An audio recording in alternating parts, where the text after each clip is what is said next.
my case to continue to represent the 31st District. For those who don't know me yet, I am a social worker, a public administrator, a second-generation union sister, an immigrant, and a mother to 4 children. In 2017, I defeated an 8-term Republican incumbent by 10 points, and I immediately hit the ground running to advocate for our community. Since elected, I've been delivering on my promise to fight for working families by passing 24 bills of progressive legislation, from raising the minimum wage, providing paid sick leave, passing collective bargaining, protecting a women's right to choose, reforming our criminal justice system, raising teacher pay, expanding the amount of counselors in our schools, and securing the funding to study the metro expansion to Prince William County. In 2017, I made a pledge to my constituents that I would run on accountability and transparency. That's why I've held more than 40 town halls on issues relevant to the 31st District. I've knocked on thousands of doors, and I told my constituents that every 2 years, they would decide if I'm still hired to do this job. And I wanted you to know that I am more committed than ever to fight for working families in Richmond. I am proud to have received the endorsement of our Democratic House leadership, Speaker of the House Eileen Filler-Conn, Majority Leader Charnel Herring, and the Chair of the House Caucus Rip Sullivan, and as an effective legislator and the strongest candidate to hold this district. In addition, I've been supported by Congressman Jerry Connolly, Emily's List, Latino Victory Fund, CASA in Action, and several unions, including the Virginia AFL-CIO, AFSCME, SEIU, ATU, the Painters Union, and the UFCW 400. I'm committed to the working families of my district, and I look forward to today's conversation. Thank you. Thank you, Delegate Guzman. Next, Mr. Rod Hall. Good morning. I'm Rod Hall, candidate for House District 31, and I want to thank the party for arranging today's forum. The diversity represented across these contests stand as a testament to our party's values and community we call home, a community my wife and I have been proud to call home for almost 15 years. I'm a husband, public policy practitioner, and the son of a single mother from a working class family. I'm the grandson of a sharecropper from Eastern Texas who was fond of saying, while formally I may have a 6th grade education, it's by the grace of God that I have a PhD in common sense. Common sense, equality, fairness, service, core values instilled in me at an early age. Throughout my career, I've always viewed policy when crafted equitably as the ultimate equalizer, uplifting all segments of our community, particularly for our most vulnerable.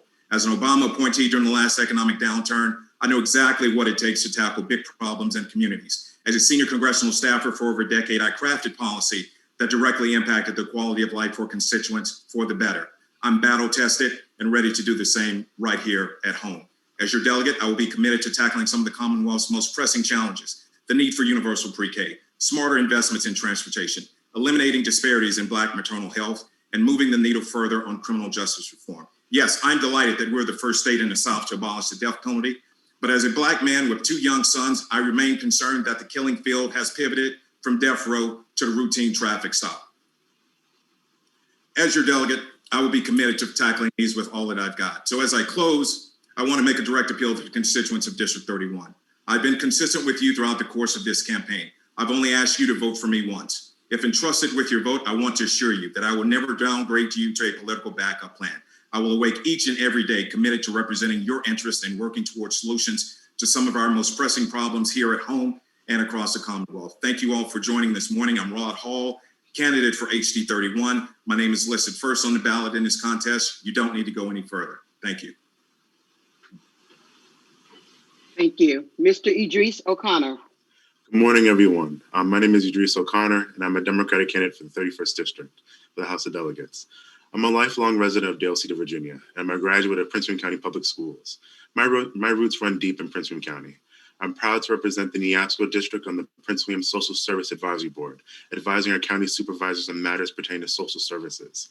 I'm also the chairperson for the Cooperative Council of Ministries, which is a coalition of churches, and we advocate, we house, and we serve meals to people experiencing homelessness in Prince William County. I'm also involved in various community organizations like the Good News Community Kitchen, and I'm one of the co-founders for the Greater Prince William Climate Action Network, advocating for better climate policies on the local, state, and federal level. Growing up in Dale City, Virginia, in a working class family, and as a person of faith, I was taught the values of caring for those in need from an early age, and the importance of standing up against injustice and empowering the disenfranchised. And that's why I'm passionate about ending homelessness across the 31st District, because no one within our district working 40 hours a week on our current state minimum wage can afford to pay rent or much less raise a family. And that's why I'm driven to fight against our broken criminal justice system that over-polices and over-incarcerates Virginians of color. And I'm proud to stand with my fellow climate activists in pushing for a Green New Deal for Virginia by canceling fossil fuel projects and promoting a shift to 100% clean renewable energy by 2035, because our Commonwealth and our planet simply cannot wait. And I'm running to be, as your next delegate, I will work to end homelessness in Virginia, make housing more affordable, and increasing funding for our public schools. And I'll work to expand healthcare in the Commonwealth.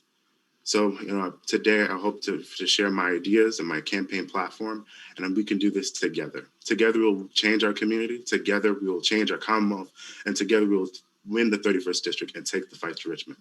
So I look for your support, and my website is idrisforvirginia.com. Thank you. Thank you, Mr. O'Connor. Next up, Ms. Kara Pitek. Thank you. Excuse me. Thank you, Madam Chair. I want to begin by saying thank you to the Prince William Democratic Committee for hosting this event. For those watching, my name is Kara Pitek, and thank you for being invested in what is happening in the 31st House District. I know it's hard to pay attention to what goes on with this seat that my colleagues and I are fighting to fill. No one's giving us launch codes or any cool code names, so I do it. Because in just the last few years, I have seen what good progressive leadership can do for Virginia. Neighboring delegates have fought to pass the ERA, bills to end school meal shaming and lunch debt, and have broadened your access to be able to vote. I have also seen the former DC chief of police, who left his position after mounting legal settlements due to his policing tactics, get hired by Prince William County, and our elected officials barely made a sound. I saw a young protester of color get assaulted by a much older white man after he had screamed, "You should be shot," in another's face because they had the audacity to speak up against violent policing practices. Good teachers leave for other school districts because they cannot afford to live here on a teacher's salary, a commentary both on how poorly we're compensating teachers and also how expensive housing is in the area. We are making strides in feeding children who are struggling with food insecurity, but more needs to be done because phrases like food insecurity still exist. Yes, traffic needs to be alleviated and mass transit options need to be expanded, but we need to do more for the people who are standing up to do the right thing, and more importantly, for the ones who can't speak up yet. I am tired of feeling like no matter where I go, I'm within walking distance from potential school shooting. So much good has been hard fought and won in the Commonwealth over the past few years, but we are nowhere close to done, and we are not moving nearly fast enough. I will fight for you and fight for the issues that affect your everyday life: a living wage, affordable housing solutions, paid sick and family leave, equity in education, and environmental, criminal, and economic justice. My name is Kara Pitek, and I'm here to be your next delegate for the 31st. Thank you so much, Ms. Pitek. Thank you to all of our candidates for your opening statements. We will now proceed with the questioning portion of our forum. First question will be directed. It will be started with Delegate Guzman, and here's the question. Candidates often discuss issues of diversity and equity, but many do not specifically address the LGBTQ+ community. Briefly discuss efforts you have made to advocate for this community and at least one initiative you will work to implement should you be elected.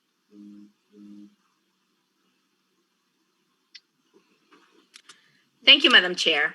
So I will say that in my candidacies, I've been endorsed Equality Virginia, and I'm a lifetime member of Equality Prince William County. In 2018, I introduced legislation which will provide which would have provided a protection bill that would have prohibited discrimination on the basis of gender identity. And in 2020, as soon as we got in the majority, we delivered. We passed that bill. I introduced legislation in 2020 to provide culturally competency training to state employees. Why? Because one of my constituents reached out to me and he was misgendered at the DMV, was forced to change his identity. So this time, what I did is push to provide to pass a legislation that will help people like my constituent, so state employees know more about the LGBTQ identities. I've also, been working with Delegate Ron to ask jury to find that victims of sexual orientation or gender identity expression should not be blamed for defendants' violent reaction, including murder. And there's more things to do. I introduced a budget amendment because we need shelter for the LGBTQ community, and introduce a budget amendment of $600,000 that will provide a shelter in every region. Because right now, when you have a runaway, you won't be able to have, they don't have a place to go. So I will continue to be that fighter. And I will look for more funding, as I mentioned, because they deserve to be treated like any other Americans. Thank you. Thank you, Delegate Guzman. Next, Mr. Hall, same question. Madam Chair, thank you very much for that question.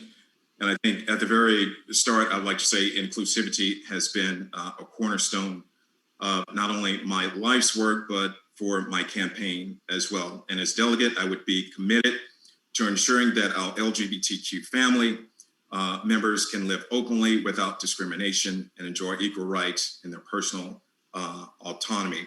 I think it is incumbent upon all of us as a community to ensure that we speak out and loud and proud on these issues. As Dr. King once said, it's always the right time to do the right thing. And so as delegate, I would be committed to ensuring that our brothers and sisters within the LGBT community are prevented from discrimination with respect to housing, schooling, community services, you name it. And I think this is an area particularly of importance for our young people who are coming to terms with their own particular identities, and to ensure that they are prevented from bullying. I've walked the walk. I not only talk the talk, but I walk the walk. As a senior advisor in the Obama administration, I have a track record of having hired the first LGBTQ senior advisor in my office to serve as my principal deputy, the first Latino woman to ever serve in the office as well. So I appreciate the question. This is an important topic that must be continued to be fought, and I'm in for the fight. Thank you. Thank you, Mr. Hall. Mr. O'Connor. So, and as a chair for the Cooperative Council of Ministries, what I've done is people experiencing homelessness who are part of the LGBTQ plus community get access to the services and resources they need to come out of homelessness. And so I'll make sure that as delegate to make sure that we fund more programs and more resources, and also for shelters for people who who are experiencing homelessness and poverty, who are in the LGBTQ plus community, because that's a great need in our region, in the district, Maryland, Virginia region. So that's one thing I'll do as a delegate, and make sure that we have more funding and more resources for shelters, and to expand our shelters for people who are identified as LGBTQ plus communities. Thank you, Mr. O'Connor. Ms. Pitek? Thank you, Madam Chair. As a woman who would be the first openly bisexual delegate from the 31st District and in the Virginia legislature, I can tell you firsthand of the heartbreak that many people in the LGBTQ community have endured when trying to live as their true selves in the open. Friends, family, and coworkers can be unsupportive at best and outright hostile far too often. One of the nonprofit organizations that I sit on the board for, Casa Brumar Foundation, exists precisely to offer support and resources to LGBTQ youth who cannot express themselves at home, or who have shown their family their true selves and been kicked out of their homes as a result. There's a reason why lesbian, gay, and bisexual youth are almost 4 times more likely to attempt suicide compared to heterosexual youth, and why LGBTQ youth are 120% more likely to experience homelessness. As delegate, I will ensure that the gaps that are currently being filled by organizations like Casa Brumar are addressed on a statewide level. This includes mental health, social, and homeless services that focus on the unique issues of our community, connection to physicians who treat the LGBTQ community without judgment, and guidance and acceptance in our public schools. Our LGBTQ students need us to prioritize equity and ensure that our schools are places where all students are protected and empowered. No one should ever be bullied or discriminated against because of who they are or who they love, and we need to ensure that our public institutions are enforcing these values. Thank you, Ms. Pitek. Our next question, and then for this question, Ms. Pitek, you will be the first to answer. Do you support extending the blue line to Prince William County? And if so, how do you intend to get it done, and how do you intend to pay for it? Yeah, I absolutely I absolutely support extending the Blue Line down to Prince William County. We obviously need expanded public transportation options here in the 31st, including access to the Blue Line, increased county express bus and rail service. But transportation is the largest source of Virginia's climate pollution at a full 45% of emissions. So while we prioritize transition to a clean energy economy by 2036, we really should be promoting telecommuting policies that have proven over the past year to work for area businesses and families. And we need to be increasing public transportation options and accessibility, particularly for our disability community, so that we don't have to all sit in traffic for hours each day to get to and from work. I will work to allocate funding to electrify and expand passenger rail and public buses and to promote bike and pedestrian programs. I will prioritize electric vehicle adoption through financial incentives and investment in charging infrastructure. Finally, it is important for people to be able to live close to where they work, not only to reduce commuter needs, but also to reduce because the carbon footprint of people living in cities near where they work is a full 50% lower than those in distant suburbs. So we need to make sure that we are building affordable housing in our cities so people can afford to live where they work. As delegate, I will ensure that every new construction project sets aside a percentage of its units as affordable housing, as based on the area median income, and will make available homeownership grants for those seeking to build a more secure life for their families. Thank you, Ms. Pitek. Next, Mr. Hall, same question. Thank you, Madam Chair. With respect to the Blue Line, yes, I absolutely support the extension. And if memory serves me correctly, I believe that I'm the only candidate present to have actually worked on a Metro Rail extension project that has received a full funding grant agreement from the Federal Transit Administration. If you've ever flown into Dallas-Fort Worth International Airport, you have the option of taking a light rail from the airport to downtown Dallas. As a former congressional staffer, I actually worked on that particular project. So I know what it takes to hit the bureaucrats at the Federal Transit Administration over the head with respect to funding, so that working class families have access to jobs, community services, schools, what have you. I know firsthand the sweat equity involved at the local, state, and federal level. By the end of this decade, our population here within the county will have exceeded 500,000 people. Given this, expanding mass transit, particularly emphasis on VRE as well, has to be a hardwired goal. It is an expensive proposition. We're talking about $100 to $500 million per mile, but there's work that can be done now. As delegate, I would offer legislation to establish a transit-oriented development grant program to aid localities so that they can begin work now with respect to planning, environmental, and other land use policy transactions that to assist in sort of getting ahead, because the New Starts program administered by the FTA is one of the most competitive grant programs within the federal government. We can't do it alone. It's going to require. Thank you, Mr. Hall. Thank you, Mr. Henson. Thank you, Mr. Hall. Delegate Guzman, same question. Sure. Well, I am actually the author of the Blue Line Metro study for the 2020 budget, where I secure money that will come to Prince William County. And actually, the survey is being conducted right now. And we will send that information so you can participate in the meetings. So the money has been allocated in 2020 to promote that study for the Blue Line Metro.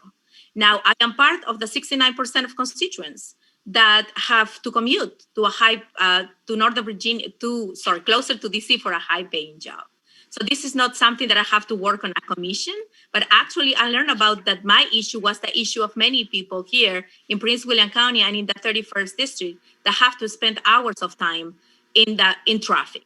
So for that reason, we have also fighting for I-95 expansion, so we could have another lane to reduce the traffic. And I serve as a commissioner at the Prince William Rappahannock Transportation Commission, where we are making great improvement under the leadership from Supervisor Margaret Franklin and all of the County Board of Supervisors in Prince William County. And we have been working there to provide outreach also to the Latinx community and valuing our drivers on the PRTC so they are working with a union and being represented for a union. But there is more things that we have to do. You know, we cannot be thinking about how we're going to transport Prince William County workers outside of Prince William. Thank you, Delegate Guzman.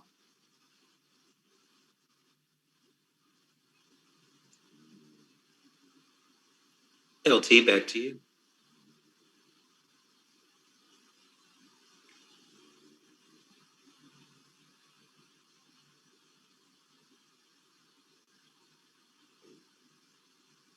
I'm sorry, I believe LT is probably having a little bit of technical difficulties. Please bear with us.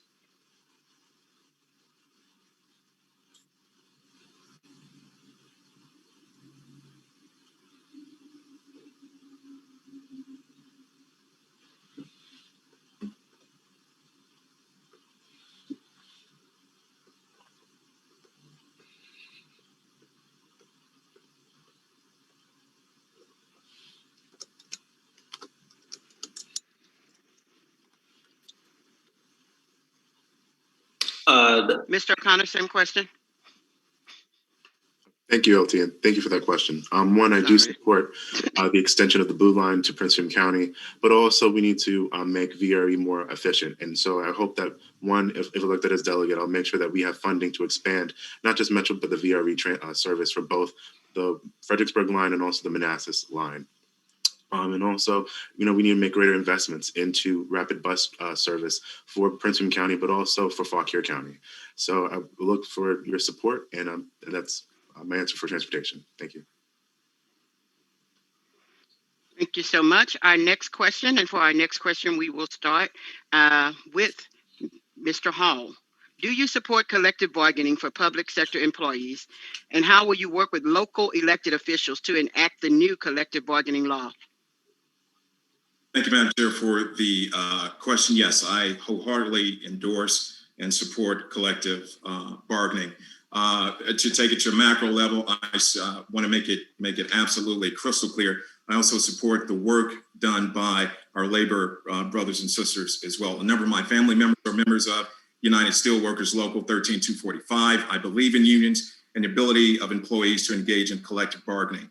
Also, I would also be in support as a delegate, support of data-based prevailing wage and project labor agreements. There's a reference made earlier to the increased efficiencies along VRE. As a member appointed by Governor Northam to the Virginia Passenger Rail Authority, I've also made it clear that I expect to see a project labor agreement with respect to the Long Bridge crossing the Potomac to achieve those efficiencies on all state-funded projects. Support greater enforcement against unscrupulous actors who engage in wage theft. Wage inequality, particularly for low-wage earners, is an important policy question at the heart of the collective bargaining debate. I stand ready to work with stakeholders. I've done it on Capitol Hill, at the FAA with respect to project labor agreements and labor rights, and particularly now as chairman of the Virginia Aviation Board, as well as a member of the Virginia Passenger Rail Authority.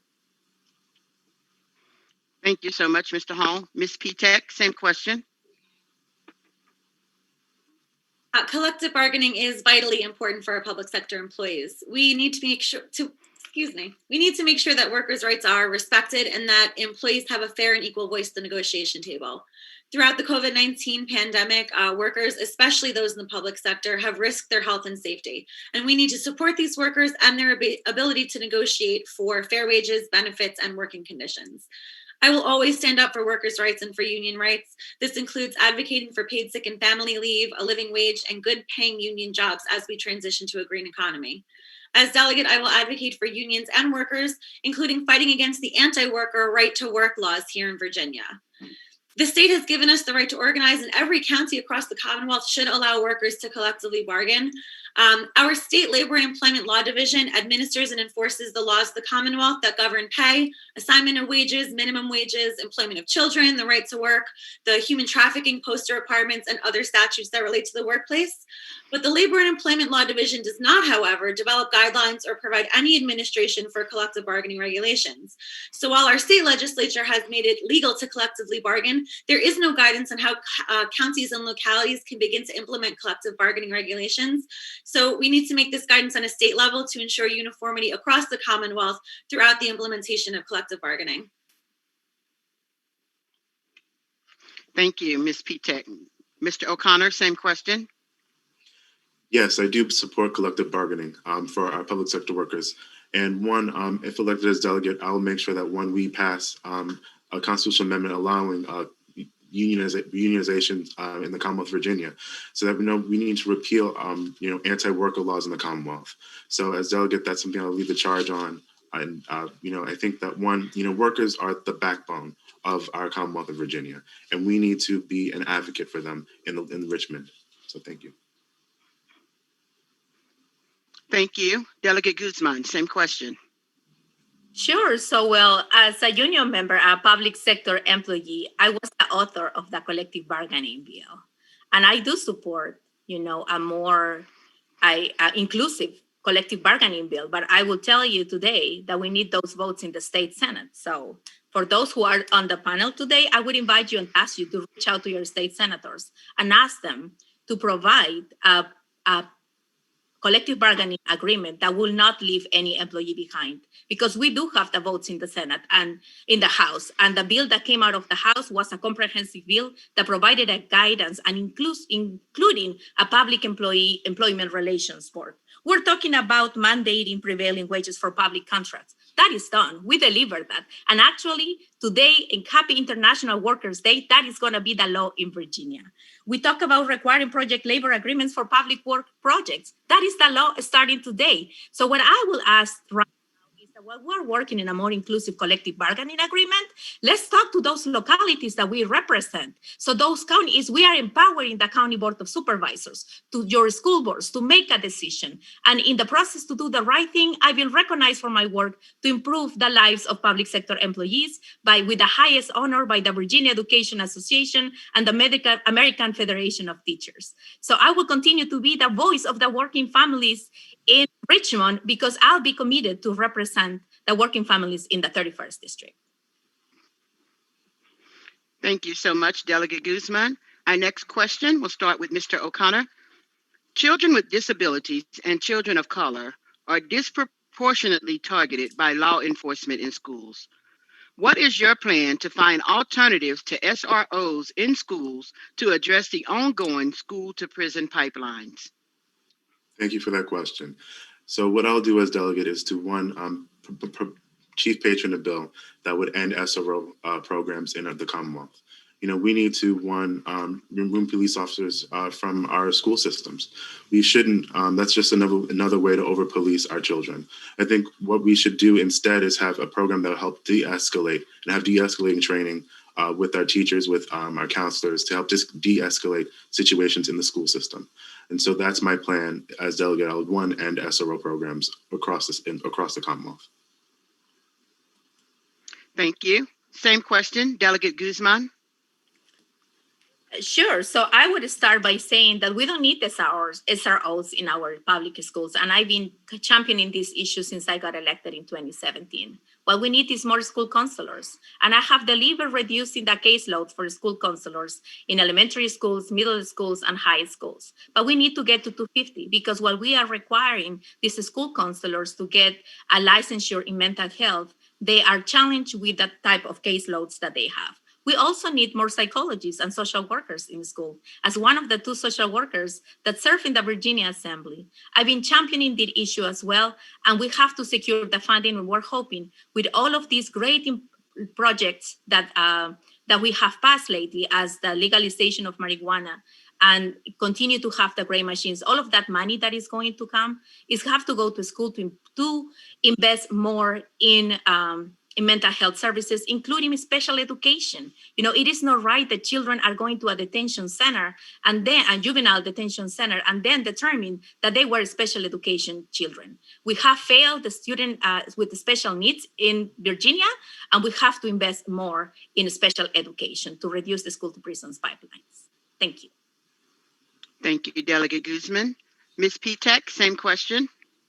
Thank you. Yes, we absolutely need to remove SROs from our schools. No parent should ever have to worry that their child might be arrested, that their kindergartner might be arrested at school because they were having a bad day, because they're a child and their brain is still forming. We need to get cops out of our schools, and we need to make sure that we are hiring more guidance counselors to pay more specialized attention to our students there, and that we can intervene on any issues in advance of them happening. I know many of you remember last December, 911 was dispatched for a report of a suicidal individual. At the time of the report, it was noted that the elderly man was armed, but given that he was suicidal, he should have had a mental health professional accompanying the responding officers. The officers ultimately shot and killed the man, and it was found to be a good shooting. But it's mind-boggling to me that a suicidal individual can end up being shot and killed by the police. This individual clearly needed crisis intervention and not to be chased around his neighborhood for an hour in distress. And it just kind of highlights the issue that, from kindergarten all the way through, retirement, we need to be training our police officers to either to handle people with mental health issues, but more importantly, a June 2020 survey found that nearly 8 in 10 voters support routing 911 calls related to mental health and substance use to trained non-police responders. And in Eugene, Oregon, they send a medic and a crisis worker to take calls relating to mental illness. Thank you, homelessness, Mrs. addiction. Thank you. Thanks, Ms. Pitek. Mr. Hall, same question. Madam Chair, thank you for the question. I would just put it simply. The longer current law allows for SROs to be within our educational system, we continue to fail our children. As a father of 2 African-American boys, I want law enforcement to view my children not as threats, but I want them to see the humanity within them. I don't think that there is a particular singular answer here, but more so a comprehensive one, starting with universal pre-K, so that our young kids are able to read, write, and have the proper assessments before they even wind up at the door of kindergarten. Making sure that our educational systems have the necessary resources for mental health counselors, et cetera, for kids that have received trauma. Because I can assure you, once we get to the other side of this pandemic, mental health counselors will be more vital than ever. And as I shared with the police chief in the town hall with members of the Divine Nine, fraternities and sororities, empathy, de-escalation should always be the first resort, not the last. And so that's where I stand on that issue, and would be a proud, outspoken opponent for the elimination of SROs throughout our educational system here in the Commonwealth. Thank you, Mr. Hall. Our next question.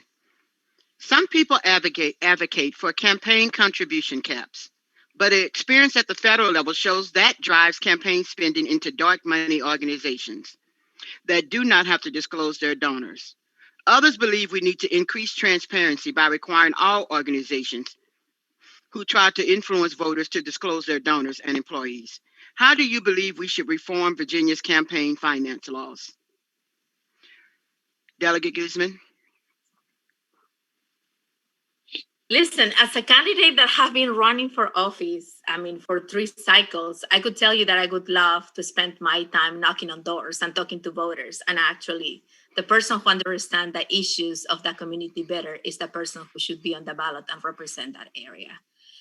The need of money on communications, it's something that I don't enjoy, as I have to spend hours of my time being on the phone, calling people for money. So I did introduce legislation in the past where I have wanted to mirror what we have for the federal government, where we wanted to ban campaign contributions from corporations and limit individual contributions to $2,700, but I did not have that support. And that is something that we have to do once we win the majority in the House of Delegates. That's an item that we have to work on. This year, we introduced legislation that came out of the House where we at least wanted empower more women to run for office so they can use that money for childcare, so it can be possible for them. But unfortunately, that bill was killed in the state Senate and it didn't pass. So we don't need money in legislature to be a representative. You should be knowing the issues that your community care about the most. And that is something that I'm planning to deliver, if you trust me one more time, to go to represent you in Richmond with a Democratic majority. Thank you.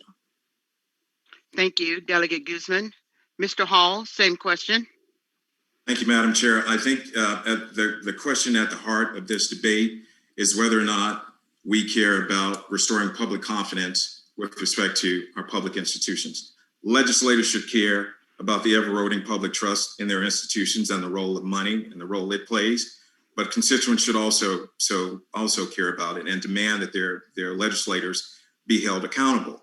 Virginia stands as one of only few states with no limits on how much individuals may contribute to candidates, PACs, or parties, and that pales in comparison to even the federal law. Obviously, the Citizens United decision has allowed for unlimited amounts of money to flow into the political processes. So as delegate, I absolutely would be committed to offering legislation that brings about more accountability, more transparency with respect to the political process. I don't like it either, but I have to keep up with the few limited donors that have supported the recently returned incumbent here. So I absolutely would be committed to restoring public confidence by enacting more ethics reform and campaign finance reforms. Absolutely.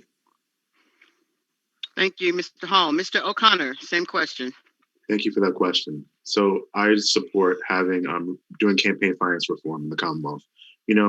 As citizens of Virginia, as people who live in the 31st district, I think that what we need to do is, and as candidates, we all should champion campaign finance reform, so that when we elect our representatives to our state government, that they are not bought by corporations or by millionaires, but that they're supported by the people in their state, in their neighborhoods. So I do advocate for having campaign finance reform that's comparable to our federal campaign finance reform, which has included provisions that would end Citizens United, that would nullify Citizens United for our state elections. Thank you. Thank you, Mr. O'Connor. Ms. P-Tech, same question. Thank you, Madam Chair. First, I would like to state that I do not believe that corporations are people, and I don't think that they should have an unlimited voice in our political process. As delegate, I will work with our federal legislators to ensure that Citizens United does get repealed, and that we can rightfully implement more stringent campaign finance rules on the state level.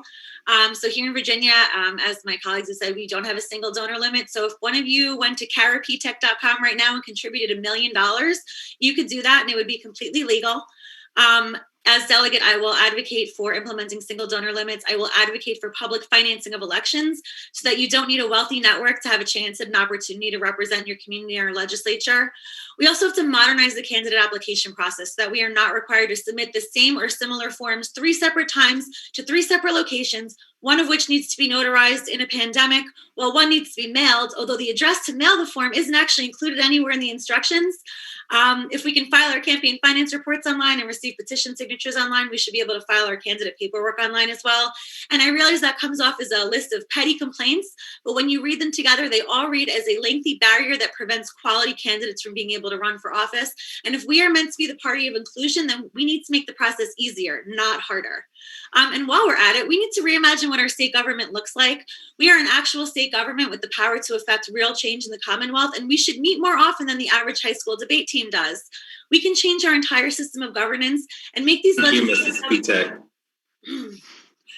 Thank you, Ms. P-Tech. Our next question. What is your plan to address mental health issues in and around Prince William County? Ms. P-Tech?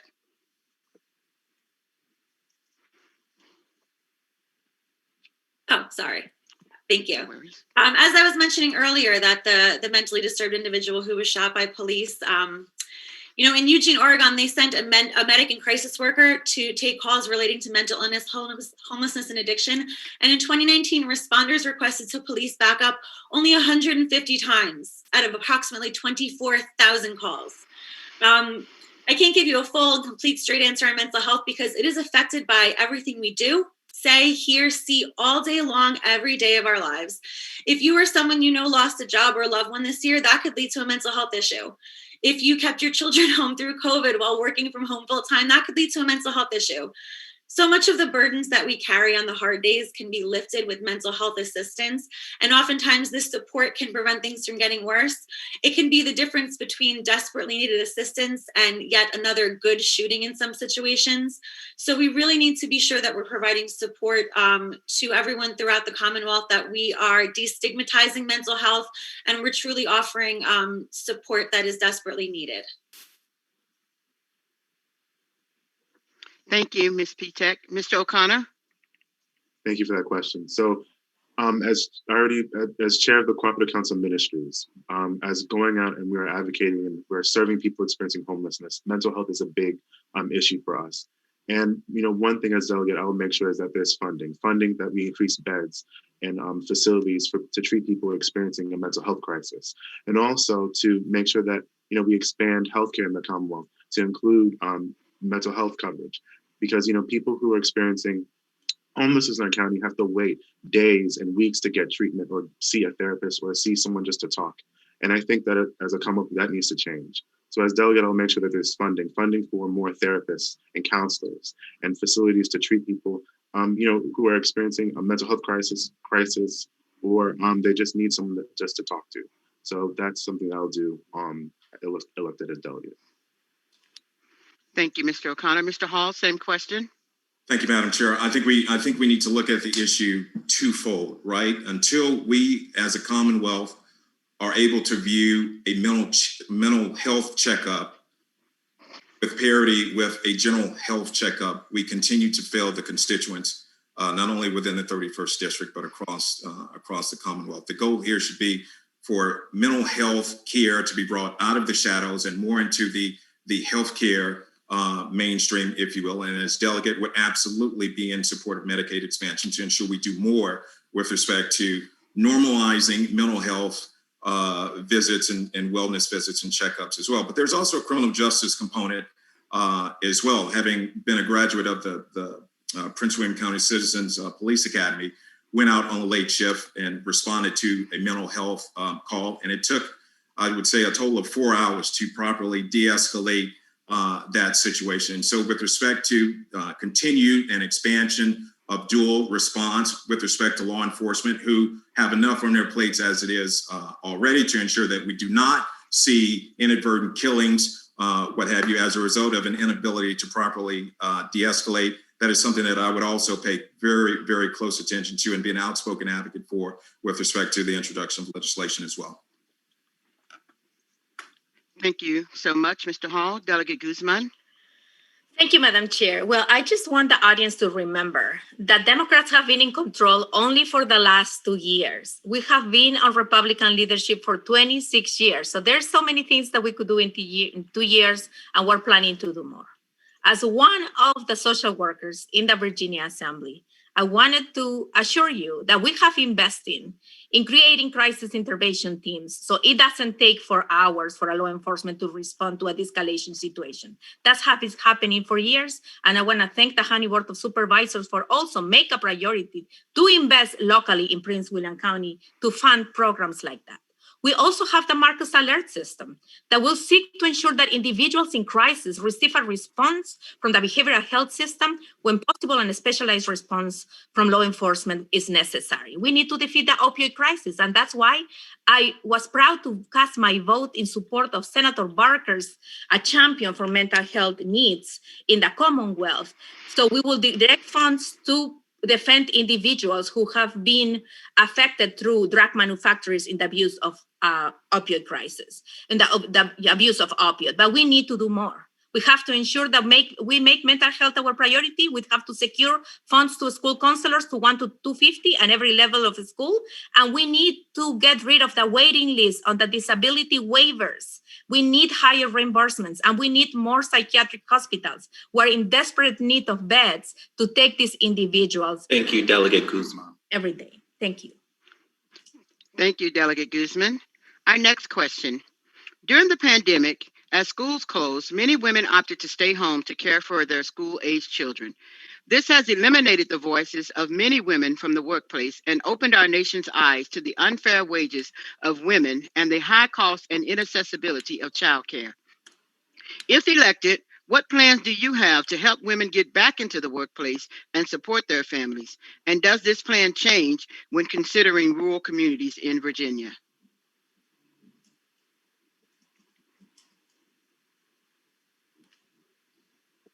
First up, Mr. Hall. Thank you, Madam Chair. I think I spoke a little bit about this earlier.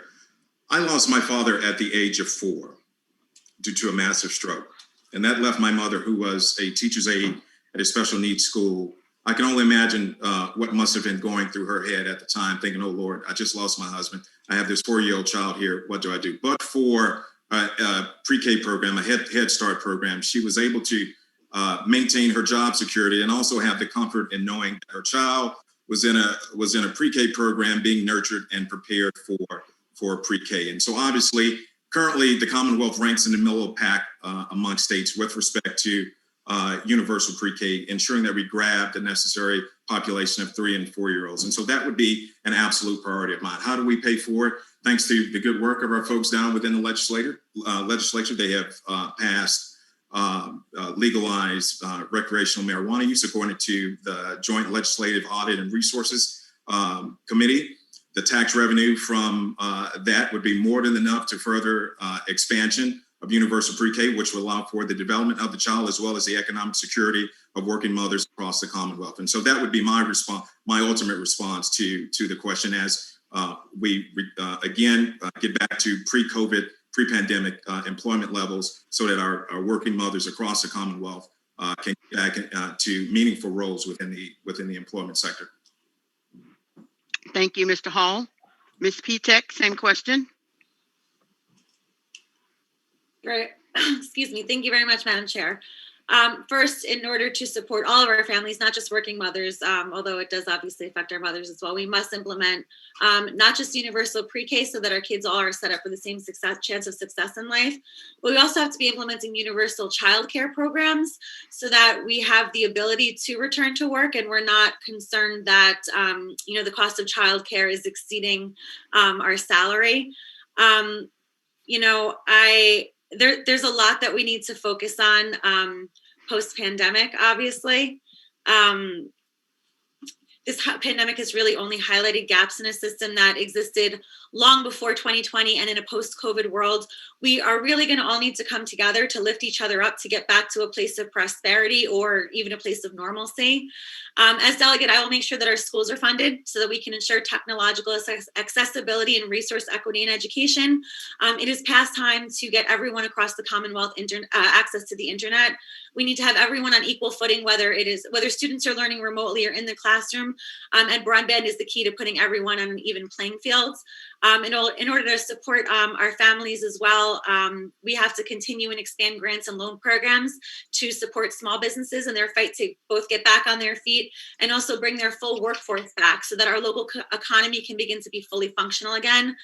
And we need to keep this conversation open with all of you about a path forward, and especially those in our most marginalized communities, so we can get feedback from the people that these policies most directly affect, so that you all can have a say in what happens for your family.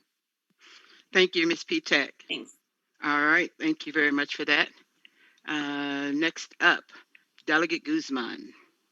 Thank you for that question. I think it was alluded earlier that females do not face discrimination, and we do, and we face it at higher rates. And when you are a woman of color, it's even higher. So I would like to start by saying that women have to readjust their lives, through this pandemic. Many women had to quit their jobs to take care of their children or to become a support system for their children as well as they go into the virtual learning experience. So as your delegate, the next session, I'm planning to introduce legislation that will, those gaps of employment will not be used against these women that have to quit their job because of the pandemic. This pandemic has also shown the lack of early childhood education programs, and I'm proud to have worked with the First Lady on the most ambitious early education program that we have seen in Virginia's history.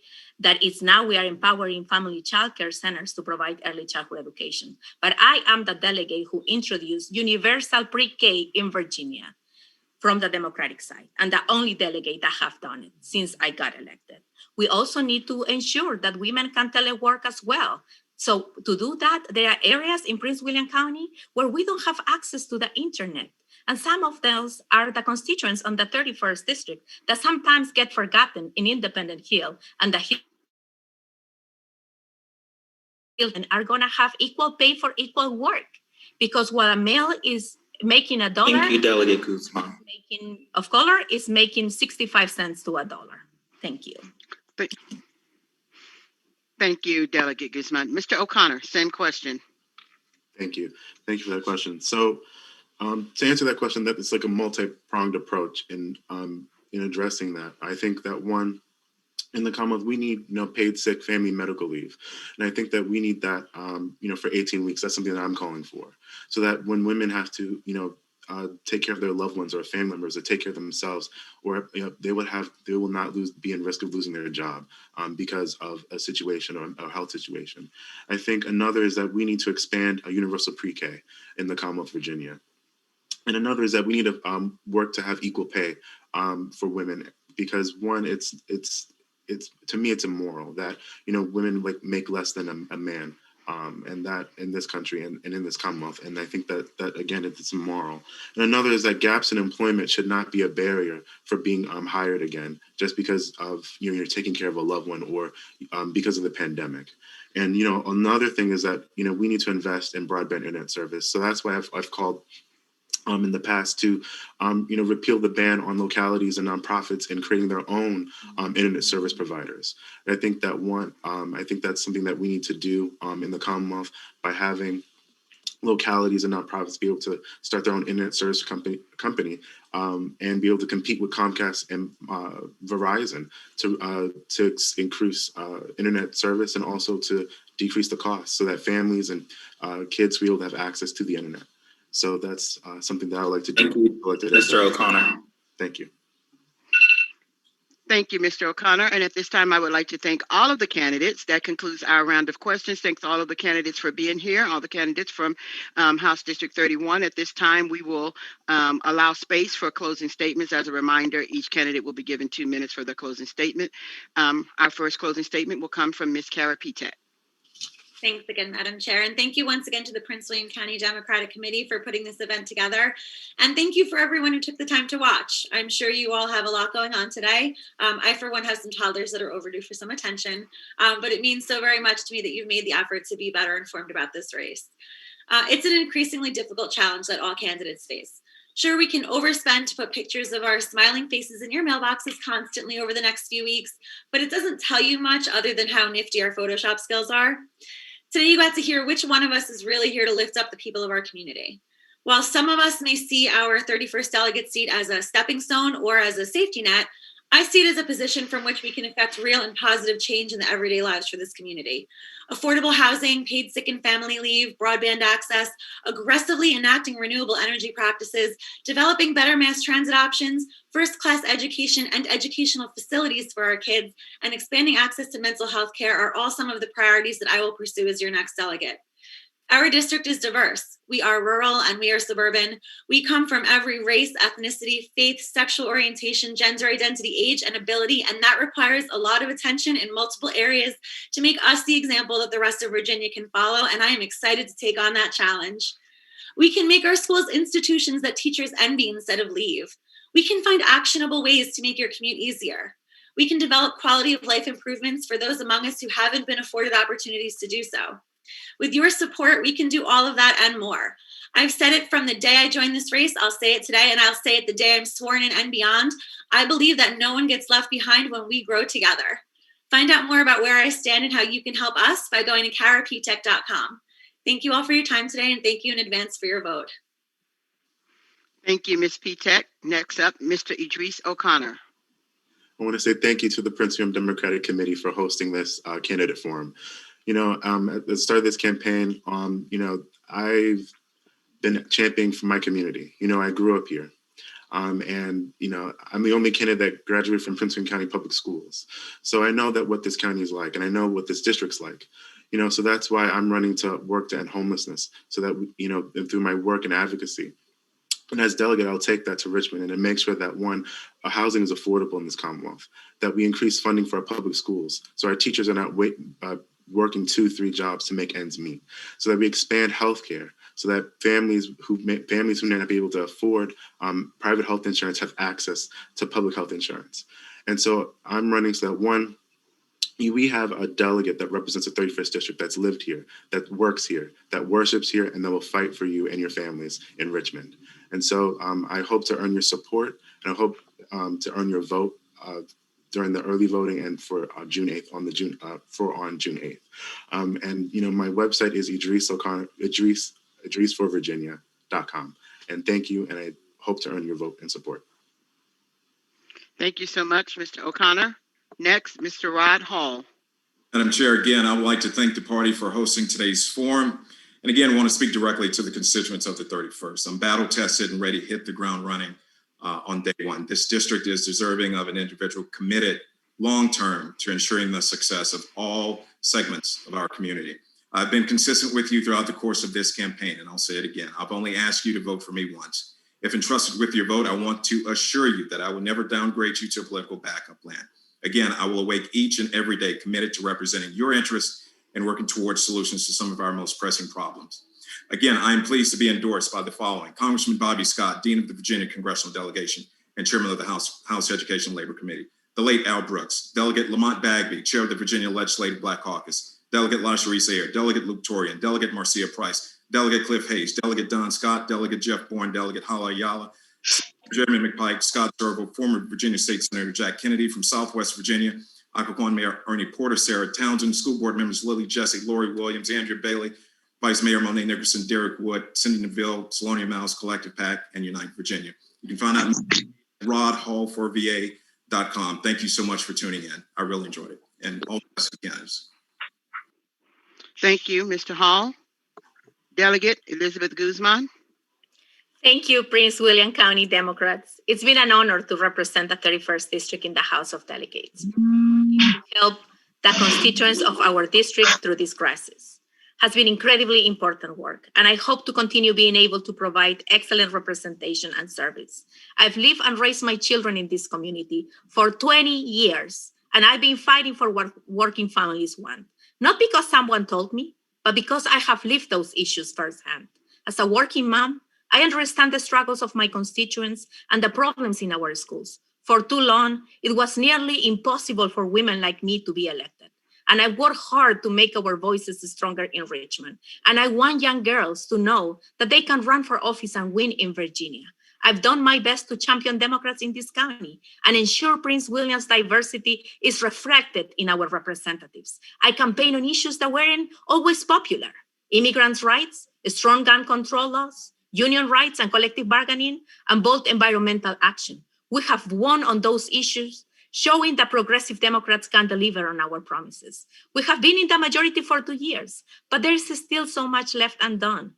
Get healthcare for all, achieve racial justice, and fight for a Virginia that is #1 for working families. It is true that this seat belongs to the residents of the 31st District. In 2017 and 2019, I was trusted to be the voice of the community, and I hope I have retained your confidence in my ability to fight for our shared values.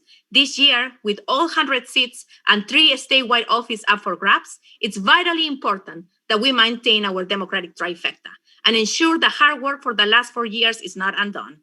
I have demonstrated that I can beat even the toughest of Republican challengers in this district, ensuring that progressives hold our majority. I have delivered on the promises to legislate for working people, and I'm humbly asking for your support now if you can early vote on the day of election on June 8th. Thank you so much.